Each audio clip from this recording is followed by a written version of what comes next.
I grew up in Lagos, Nigeria. I came from a close-knitted family, even though I came from a poor family. But they gave me education with the instruction that this is the tool that will help me to dig my way out of poverty and ignorance. I came without a dime in my pocket. All I had was big dreams, determination to succeed, and the resilience.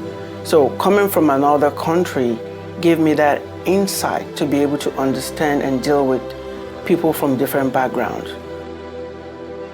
I was walking into Kroger to pick up a prescription for my mom. Upon approaching the pharmacy, I slipped and fell in some liquid. I went to see my regular doctor, and that is when I knew that there was more going on from that fall. I then called Mr. Olawale, talked to him and let him know what was going on. I could just say that he's very professional and knowledgeable about what he does. He's very passionate about what he does, and he cares about his clients. I felt like I was a part of the Olawale family. The goal is to make sure that our clients will leave feeling that someone gets them, knowing that someone was able to be the voice for them. We needed an attorney because we needed somebody who understood the relationship between our case and the law. We had been through 4 different lawyers. We were very desperate. We knew from what we had heard that Emmanuel Olawale was the man, who could take us through that experience and see us through and give us the kind of outcome we were looking for. For him, your case is personal. He gave us hope. He gave us encouragement, and we knew that we had found the right man that would see us through. Just know that when you're coming through the door, you're coming in through a place where you will be accepted and welcome as family, where you'll be seen as a person. At the Olawale Law Firm, we get you. We understand you. Trust us.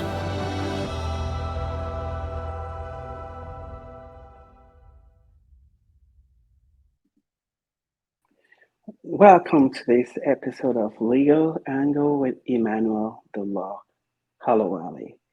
I have an interesting guest with me today. Her name is Kaysia Earley. She is a criminal defense attorney, but she's not just an ordinary criminal defense attorney. She's an attorney that had spent time in jail before she even ever went to law school. Welcome to the show, Kaysia. Thank you. Thank you for having me. And I count it as a privilege to be on this platform. So I really appreciate you for highlighting my story. Oh, and thank you for coming onto the show to share this wonderful story of redemption, recuperation, and recovery. Can you tell us more about yourself? Absolutely. So my name is Kaysia Earley, and I am the owner and founder of Earley Law Firm. I'm also a judicial candidate for the 17th Judicial Circuit here in Broward County, Florida, for County Judge Group 26. I am a daughter, I'm a mother of 4 beautiful children, and I'm a wife to a very supportive and loving husband of 18 years. So other than that, I have a story that extends beyond me being an attorney and a mother. It's a journey. It's a journey. Thank you, and hopefully you'll be sharing some of this journey with us today. You were born in the Bronx, and you spent the Yes. first few years of your life in the Bronx to an Yes. American mother and a Jamaican father. Let me tell you, that What was is that the like? that's the best combination. I always said that my father, although he left the family when I was 8 years old, he left us with a culture. It's something about having a culture that extends beyond the US. And then to have a mother who's American, it's the best of both worlds because you have your roots here, and then you also have a connection to a separate area of land across the seas. So I am Jamaican American. I do consider myself Jamaican. My culture extends deep. I love the music. I love the people. I was just in Jamaica last week, and it's just so much love. And although there's areas of poverty, they're happy. We all deal with pressures of the world. So growing up in a family where there was culture and heritage that actually fostered who I am today, and it's the bedrock of hard work, determination, and not allowing your present circumstances to determine your future goals. Thank you. That embedded culture of knowing where your parents are from and things like that, I'm sure it engendered some kind of confidence of self. Yeah, definitely. So, my father had 8 children by my mother, and then he left. I was 8 years old when he left the family. So, my mother is a strong woman, and she had to be a strong woman then because she's raising these children on her own. So, from the very beginning, she definitely instilled self worth in us, strongly rooted in the Christian faith. We were always in church, so we had that strong foundation. So although we were without and we were living in poverty, I grew up in the inner city in Miami. So when my father left, when we were living in Bronx, he moved us down to Florida, and then he left us in Florida and moved back to New York. So growing up in the inner city of Miami, we were poor financially, but we were rich in love. Growing up with a lot of siblings, we didn't need the outside friends. We had each other. And family, having a close knit family filled with love and knowing that they have your support and you have theirs, and then you have the protection and the love. It's everything that you need to foster uh, the dreams, aspirations, and goals that you have that may not seem like a possibility in your current situation, but as long as you have that continuing fostering relationship, it can blossom. Thank you.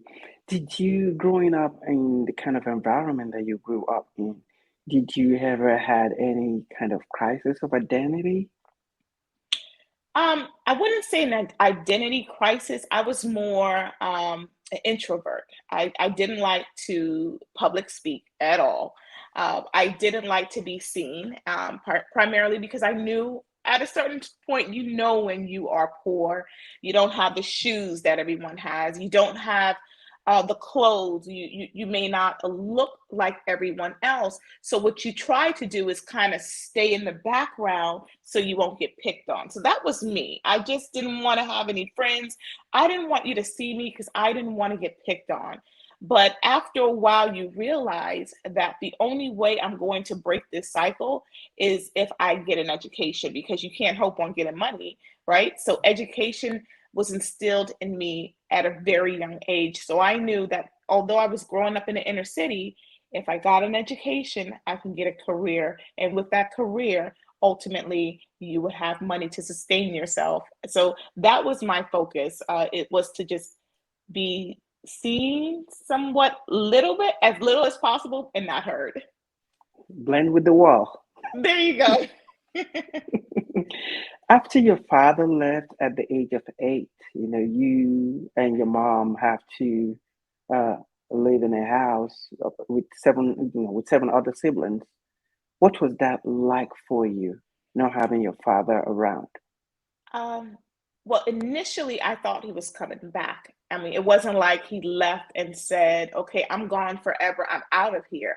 What I recall was that he brought his significant other to the house that were living in, which I didn't kind of make that connection. And then I recall giving him a kiss goodbye, and that was my last time seeing him. And as time went on, I realized he's not coming back. And as I got older, I realized that he didn't want to have anything to do with us. And it was difficult being a young lady, growing up without her father, not hearing, or if he did say it, I don't remember him ever telling me he loved me. So as a female, growing up without that father's validation, no matter how strong you are, it will affect future relationships you have because your father never provided that foundation for you. So it was difficult. And then he was our sole provider. So we were living in a house when we were in Miami. And then when he left the family abruptly, it caused my mom to kind of, scramble to find us somewhere to live. So we had to pick up and move from the suburbs to the inner city. So now I'm not only dealing with the shock of my father leaving me, but now I'm dealing with the shock of I was just in a nice neighborhood. What are all these gunshots? I see needles. Are these crack addicts just roaming the street? So it was never explained. My dad leaving me was never explained. Moving to the inner city was never explained to me. Being poor and on food stamps, it was never explained. It was just like we were existing. And I just don't know how I persevered through that. I will credit my mother for keeping us in church.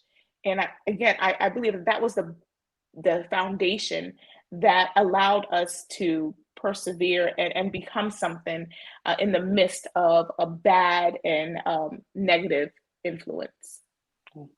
Thank you. And in fourth grade, something amazing happened when you were trying to share with your classmates and teacher what your future aspiration was. Yeah, Can you tell us absolutely. about that? Sure. So in elementary school, I don't recall what class it was in, but I do recall that we were all in class. And the teacher was going around the room asking everyone what they wanted to be when they grew up. And remember what I told you, I always kind of didn't want to be seen. So I was sitting towards the back of the class in the corner, in the cut. And so she's going around, she's starting from the front row and then making her way to the second row. And everyone was saying the same thing: doctor, lawyer, firefighter, policeman, doctor, lawyer. So they were repeating. So I just wanted to be kind of different, and I didn't want to repeat what everyone was saying. So as I saw that the teacher was coming towards me, I started looking around the border of the classroom. And in the border of the classroom, there were a bunch of presidents. And I said, I'm going to say I want to be president. So when my teacher got to me and she asked me what I wanted to be when I grew up, I said, I want to be the president. And instead of her going to the next student to my left, she paused. So I'm thinking, what's going on? And then she said, look up there. What do you see? And I said, I see presidents. And she said, and what else do you see? Or who are they? Something like that, to that effect. And I said, they're men. And then she said, what else? Like, she was pushing the issue. And I don't know if I said that they were white men or whatever I said. She said, exactly, choose another profession or something like that. And I don't know what I said, but I know how I felt. And I held that in, and I walked home in elementary school. My school was on 46th Street. We lived on 40th Street. And that whole walk home, I cried my eyeballs out. Or I cried my eyeballs. And I get home, my mom is home, and I'm crying hysterically because then I just really let it out. And she's trying to ask me what's going on, and I just couldn't let it out. And finally I said, Mom, my teacher said I couldn't be president. And she looked at me kind of with a sense of relief, because I guess she thought it was something worse than that. And then I recall my mom telling me I could be whatever I want to be. And let me tell you something, when you have the approval of your parent or your parents or someone who really truly loves you, the sky is not even the limit. The universe is not even the limit, because it's something about someone who's closely connected with you, who instills in you that you can do anything. And when my mom told me that, I believed it. I believed it with my whole heart. And that's what started the framework of me becoming a lawyer, because I knew that most of the presidents were lawyers. I didn't know how to become president, but I knew that they were lawyers. So I said, well, if I become a lawyer, I would be that much closer to becoming a president. And that was, oh my gosh, that was 30 years ago. 30 years ago. Wow, that was deep. Then you realize that the entry level to becoming president, who is becoming a lawyer. Now, Yes. the irony of this is that you're living in a situation where one can describe as poor, Hmm. and where most of the people around you are not professionals. Possibly you've never met a lawyer before at that time. How were you No. able to aspire to something beyond your immediate environment, even though you're just a young kid? I held on to what my mom told me. She told me with such conviction that I can become this president. And then it was coupled with the hurt of, I guess, my first experience with racism. Because when you live in the inner city, the majority of where we lived, it was just us Black people. So for someone, my teacher, who was supposed to instill in you hope, dreams, and foster your educational goals, tell me to pick another profession, um, you know, it was more of, I'm going to prove you wrong, coupled with my mom believing in me. And it was just also, I would say, the favor of the Lord. And I say that because I just feel favored that he instilled that in me to hold fast to my dream. I could have blamed my dad for leaving me. I could have blamed growing up in the inner city, but to hold fast to that dream, and then everything just started to work. Um, I was 10 years old when my teacher told me that. And ever since then, I kept repeating it to my mother. So when I turned 14 years old, her sister, my aunt, lived in Maryland, which is right next to Washington, D.C. So I believe that she believed if I was closer to D.C., if I was to see the White House, I'll be closer to my dreams. And I always appreciated that with my mom because you allowed me, out of all your kids, to move at the age of 14 to the DC metropolitan area so that you can continue to foster that dream of me wanting to be a lawyer, and then ultimately a president. That is a sacrifice. And I will always be grateful for that opportunity because that is how I became the first generation to graduate from college.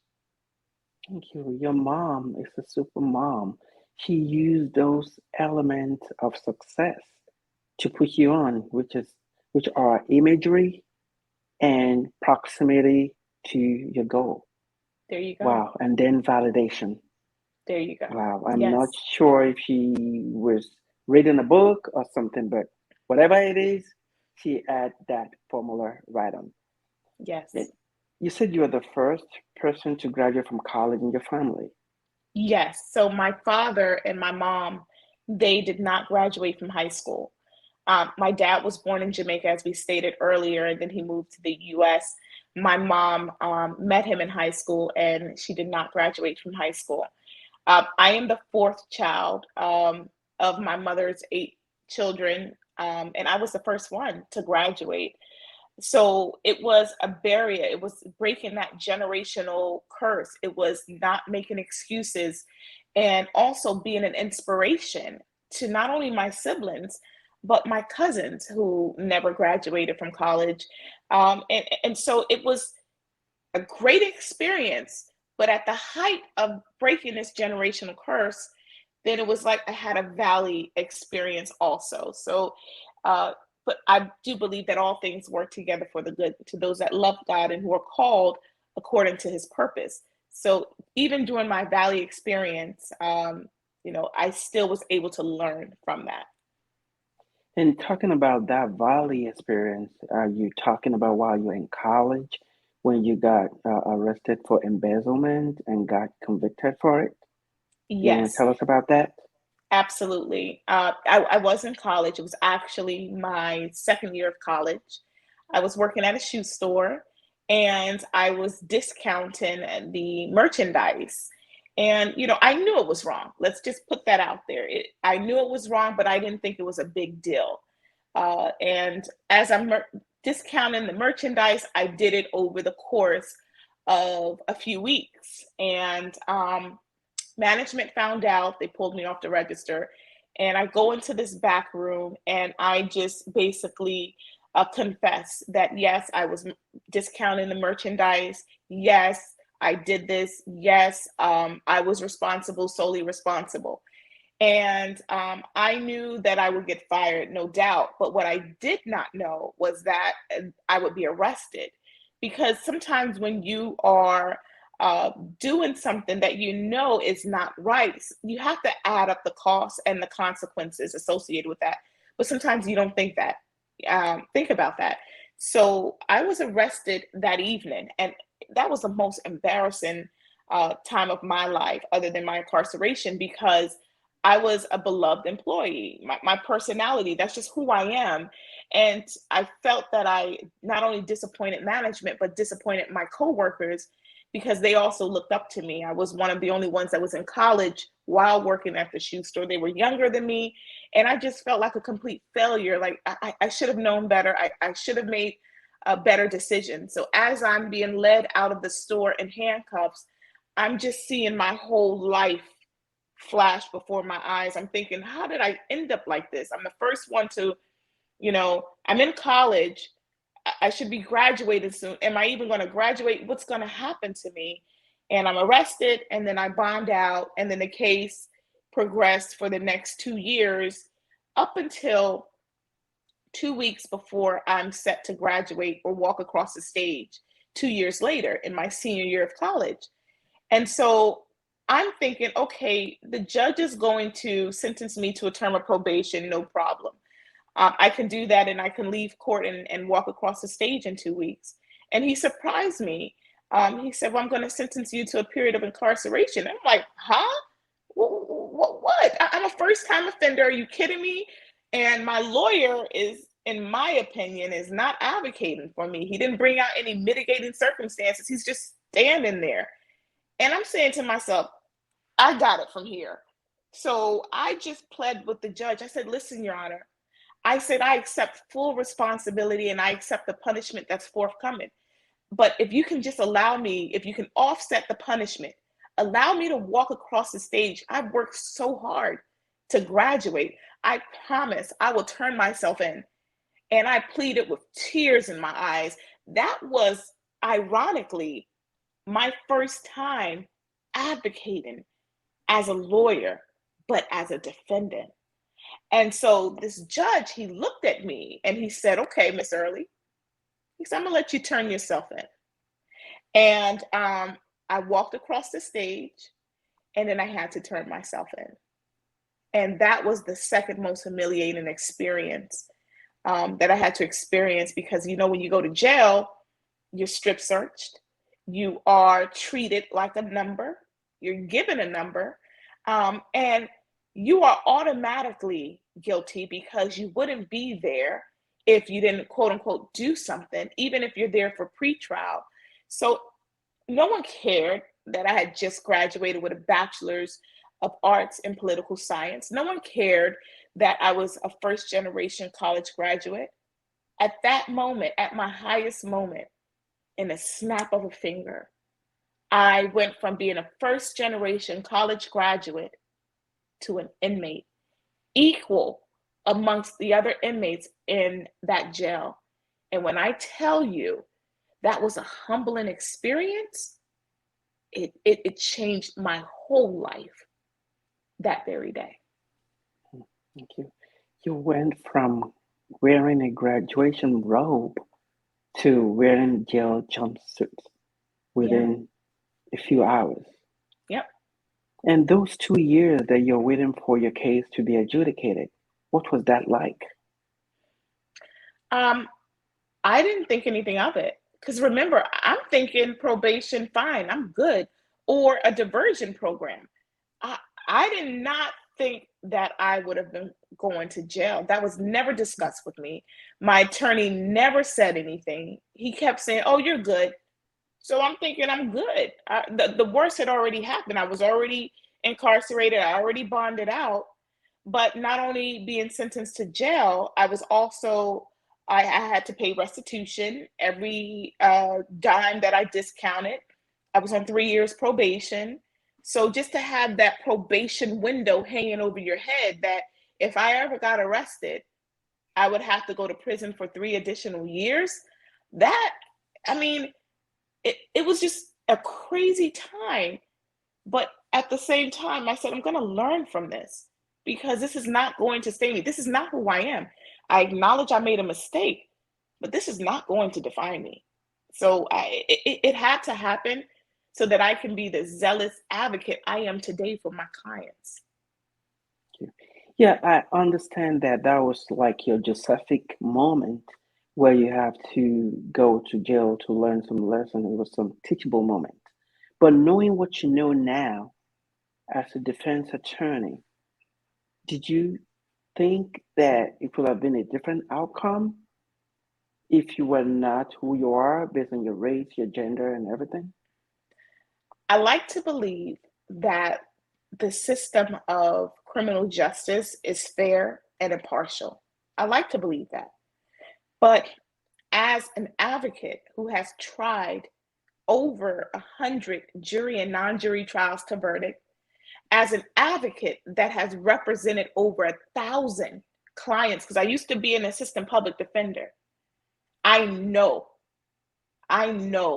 statistically and also realistically that this system of justice, the criminal justice system, is not equal because the thousands of clients that I've represented, I can count possibly on one hand, maybe that white defendants that I represented. And I'm talking about as an assistant public defender and as a private attorney. I can count how many times I see a white defendant incarcerated pre-trial when I walk in court on a daily basis. And I know that African Americans or minorities aren't the majority committing crimes. So the system itself, and when I talk about the criminal justice system, I'm talking about everything associated, the prosecution, the defense. I'm talking about law enforcement, because that's where it starts with a probable cause affidavit and working your way up to securing a warrant if necessary.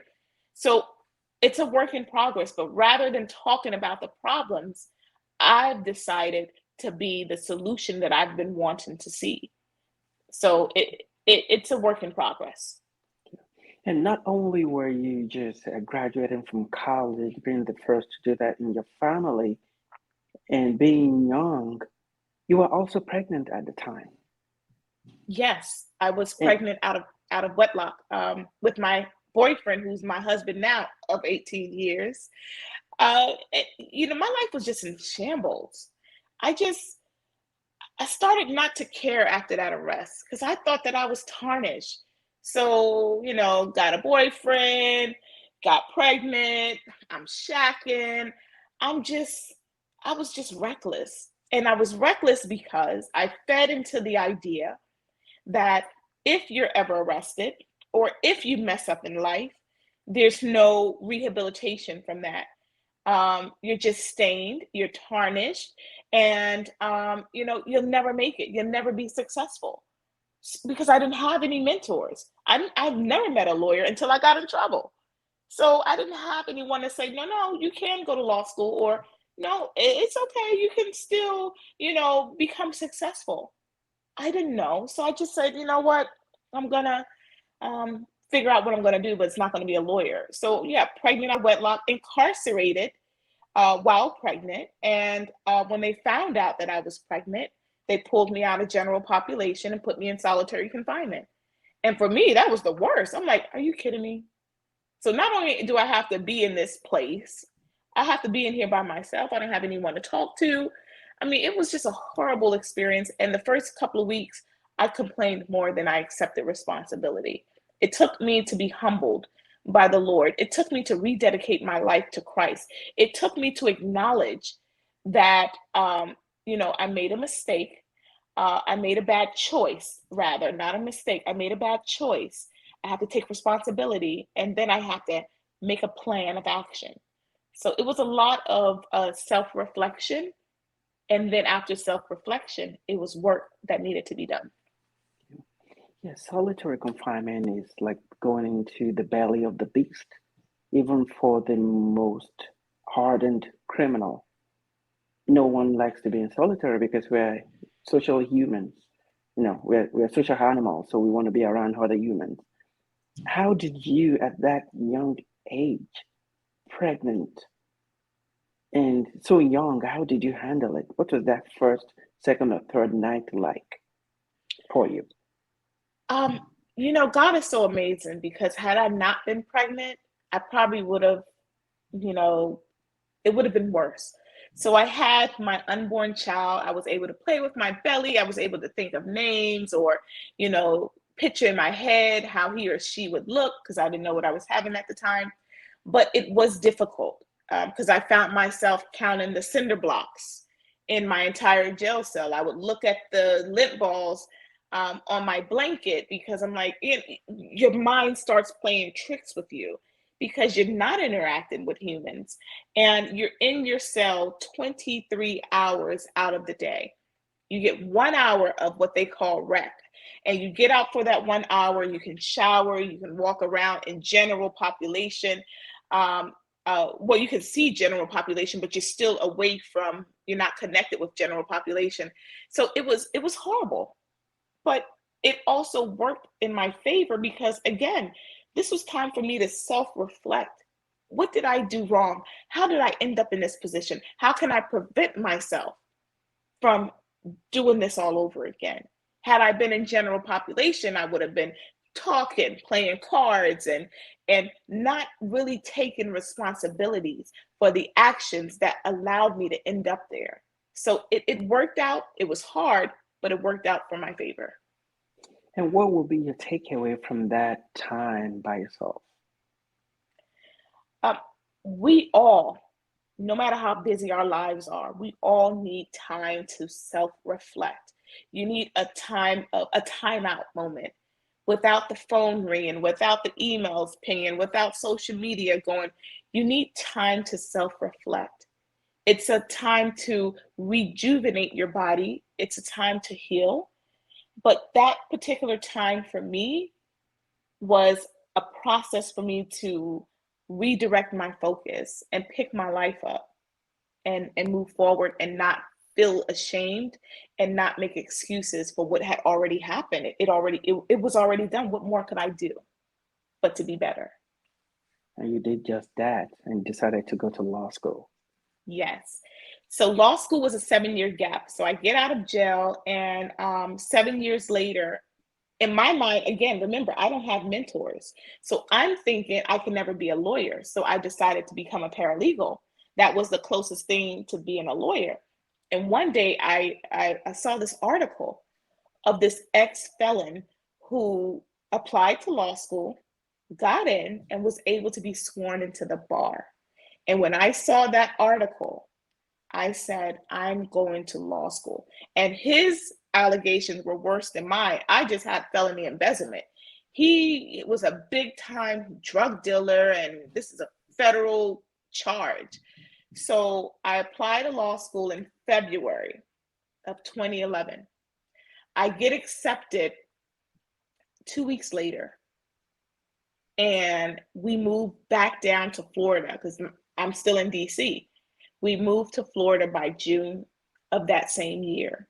And my life has been nonstop ever since. So it took me to make that first move to apply to law school, get accepted with the scholarship. And by this time, I had 3 children.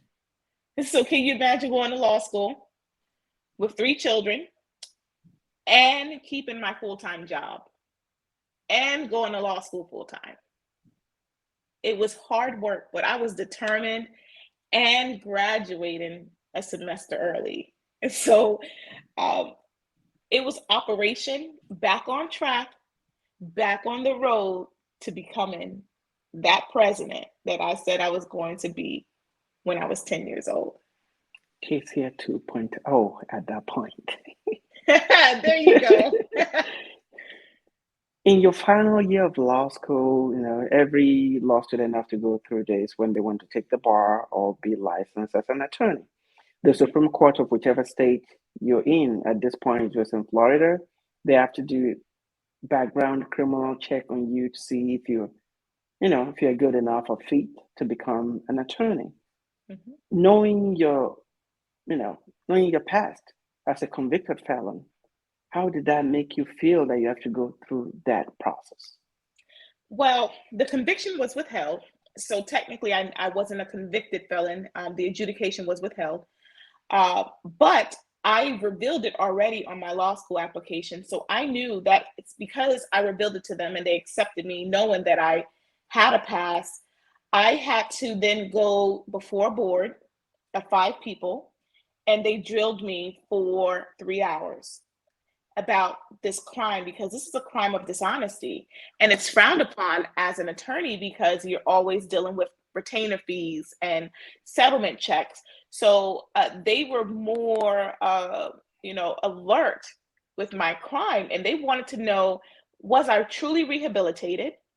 Was I worthy to be sworn into the Florida bar? Even though I took even though I passed the bar, I had to then go through this process. And I was grilled for 3 hours. I left there feeling like, oh gosh, I did this for nothing. And then faith kicked in.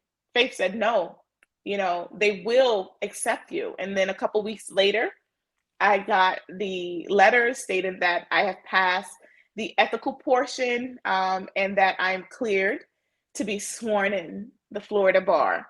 And on September 30th, 2014, I was sworn in and immediately started working for the as an assistant public defender here in Broward County.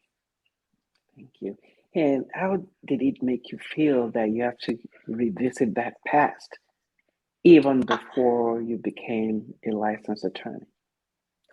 uh, it just brought back old memories. And by that time, it was already 10 years. And I'm like, okay, guys, I haven't gotten to any trouble in 10 years. Can you guys just you know, get over it? But in life, we know that you are constantly going to be judged by your past. So instead of trying to hide it, instead of trying to make excuses for it, accept the fact that that is a part of your story and utilize it to inspire others. Obviously, what I did, but it kept coming up. I even utilized that in my interview when I was applying to work at the Assistant Public Defender's Office. I told them, I said, I'm coming with life experience. I was previously incarcerated. I'm now sworn in as a lawyer. I know that I can utilize this to fight extra hard for my clients because I've been there before. And I don't want my clients going there. And I have something special as a lawyer because when I advocate for my client, it's zealous advocacy. When I tell you what comes from my heart goes all the way to the heart of the jury, that's what happens because I don't want them to go there, So it worked in my favor, but it constantly pops up here and there. Yeah. It takes a lot of self reflection and acceptance for you to get there. At what point did you decide that, you know what, this is my story? I'm going to own it and I'm going to lead with it? While I was incarcerated, I actually tried to hide it from my family because I was totally ashamed. Only my husband, my boyfriend at the time, he knew. And then I started going back to church. I rededicated my life, and I realized that there's a thing that's called your testimony. And your testimony is you professing what you were before, who you were before, and what God brought you through. And I realized that when I started sharing in confidence that I was previously incarcerated and I'm thinking about going back to law school, it was inspiring people. So I accepted who I was, I accepted my past, and I decided to tell the whole world.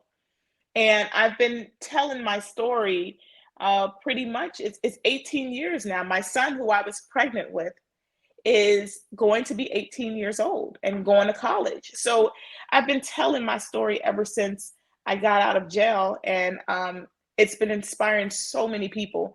And even now, with my current aspirations to become a judge, I get more questions about my prior incarceration, or how did you do it? Or I didn't think that was possible, or this can't be real, more than, hey, how many cases have you tried? How many not guilty verdicts do you have? But that's my story. And that's what makes me a better candidate, because I'm coming with life experiences. And this is what the judicial system is supposed to do. It is for punishment, but also for rehabilitation. So you won't do it, deterrence, so you won't commit that crime again. So that's my story, and I'm sticking to it. Your story is so unique. It's like a Bible story. You went through your Josephic moment. Now you became from Saul to Paul, and you're not ashamed of the past, and you're using that story as your gospel. It is. You know what, Emmanuel, you said the same thing that I've been saying throughout my campaign. I'm not just campaigning, this is my ministry, because I owe all the glory to God. I know He changed me.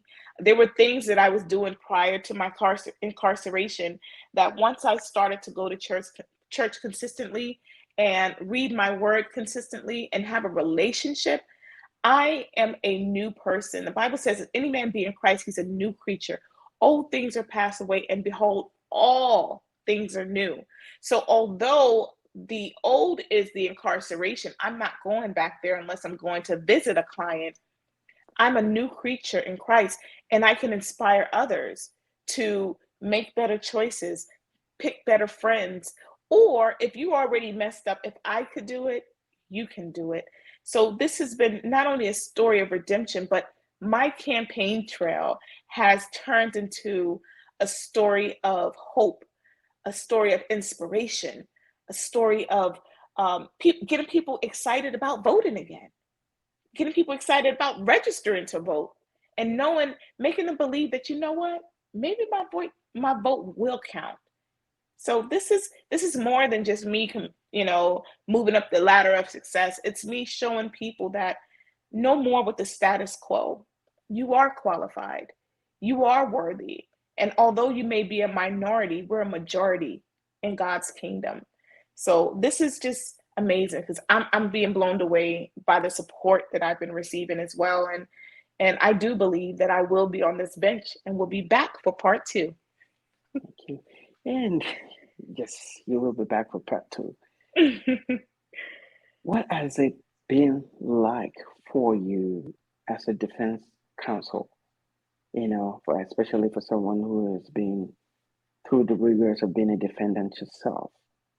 What inspired you in the first place to choose that career path? Well, remember, I said I always wanted to be a lawyer, but I never knew what type of lawyer. So initially, I said, okay, lawyers make a lot of money. I'll be a real estate lawyer. I have a lot of money. And then after I really thought about it, when you love what you do, you never work a day in your life. And I knew that I wanted to help people who was in my situation. So if I became a criminal defense attorney, I wouldn't be like that attorney who just stood there and let the judge do whatever he wanted to do as with the sentences.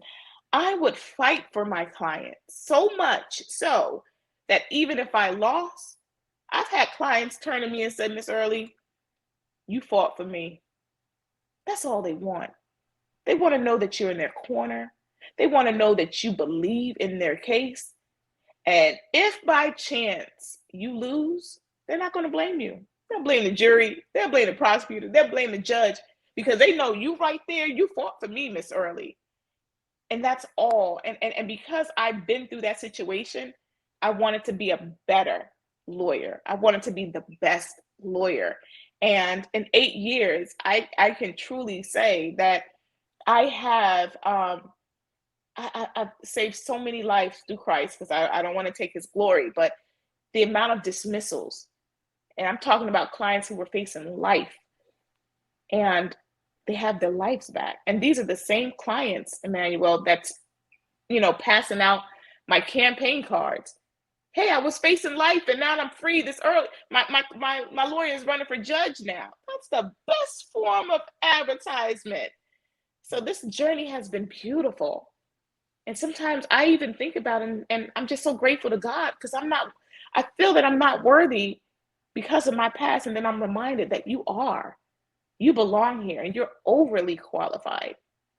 And it's just been a great ride. And I'm just looking forward to what the future holds for me, because I know that my dream that I had as that 10-year-old girl growing up in the inner city, I'm that much closer to it. Your negative experience has become the inspiration to make you the zealous advocate that you are. Yes. And then, even while as an attorney, you had this life changing experience when you advocated for a client and you believe the judge did not do right by your client. What was Yes. that like? Now that changed my entire career path. And I'll share the story with you.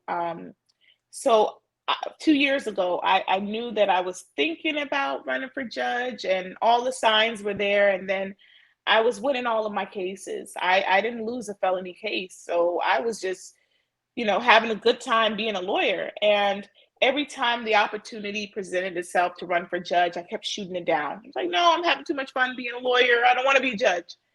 So on Valentine's Day, February 14th, 2022, I have this trial outside of the county that I normally practice in. And I'm doing what I always do. If I hear something objective that I need to object to, I stand up and I object. And I kept doing it. And the judge was cutting me off. In my opinion, he was unprofessional, and he was doing this in front of the jury. And I'm thinking in my head, he's not neutral.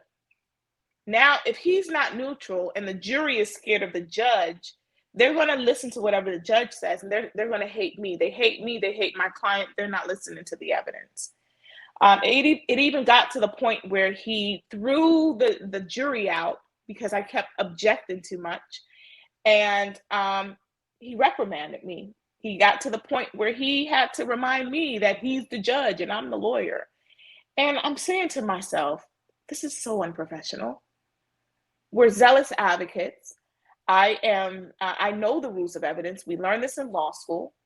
And if I don't object, and this is a guilty verdict, then I can't appeal. That would be ineffective assistance of counsel on my part. I owe a duty to my client to pose the proper objection. And if I don't do that, then I'm not doing my job. And when the verdict came back and it was guilty, and I will be appealing, it was as if God spoke to me himself. He said, be the change that you want to see. And then I'm still fighting. And I'm like, well, I don't want to be judged, though. Let someone else do it. And then it hit me that if we keep complaining, and we are complaining about the problems that we see, and we have the solution, or we can be the solution, and we don't do anything about it, then we're part of the problem. So 2 weeks later, on February 24th, I put my name in to run for judge because everything else has been fulfilled. I've done 100 trials. I absolutely love what I do. It's my community service. But I also know that I'm qualified to be on that bench. And it's an extension of my community service. So how can we have diversity on the bench? How can we have qualified members of the judiciary on the bench with respect and the proper judicial temperament? Because you can't expect respect without giving it. And having a robe or having a suit doesn't make you better. I always said, and this is a philosophy I kept a long time, I treat the janitor just as respectful as I would treat the judge. And with that mindset, you become a better person. So that trial changed my life. And I've just been full force on my judicial campaign so that I can be on that bench to be the change that I want to see.